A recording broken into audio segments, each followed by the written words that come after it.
Hello, Terrell High School. I wanted to answer a few questions about classlink for you and for your students. So most of you are going to go on to ChesterfieldCountySchoolDistrict.org, and then you're going to hover over staff, and it brings you all these sign-ins. Your students have the same thing. It gives them all this, except for in Safari. It has been tested for some odd reason in the Safari browser. The students don't get this class link so that they can sign on. So I suggest that they use Firefox if they have an Apple device, or Chrome with their Apple device for the browser so that they can log into ClassLink.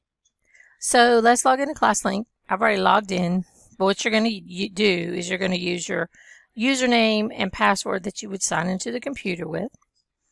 Don't worry about the at ChesterfieldSchools.org. So you have all these apps. I understand Canvas is fixing to be put back on here. Don't know when that will be launched. Virtual SC has been added.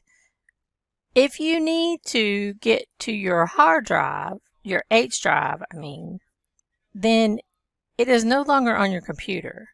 It is here under My Files. If you look under My Files, you'll see some stuff that was shared, My Documents. But what you want to do is click on School Network, and here's your H drive. So you just click on your H drive, and everything that you had on your computer in your H drive is located here. All right, let's go back. And as if you notice that My Apps and ClassLink files come up in two separate ways so that you can maneuver back and forth through the tabs. So most of you have already found out about your teacher console. When you click on it, you get all your classes. I don't have any classes, so I won't see anything, but you will see your classes for your first semester and second semester. So I'm going to close that out. So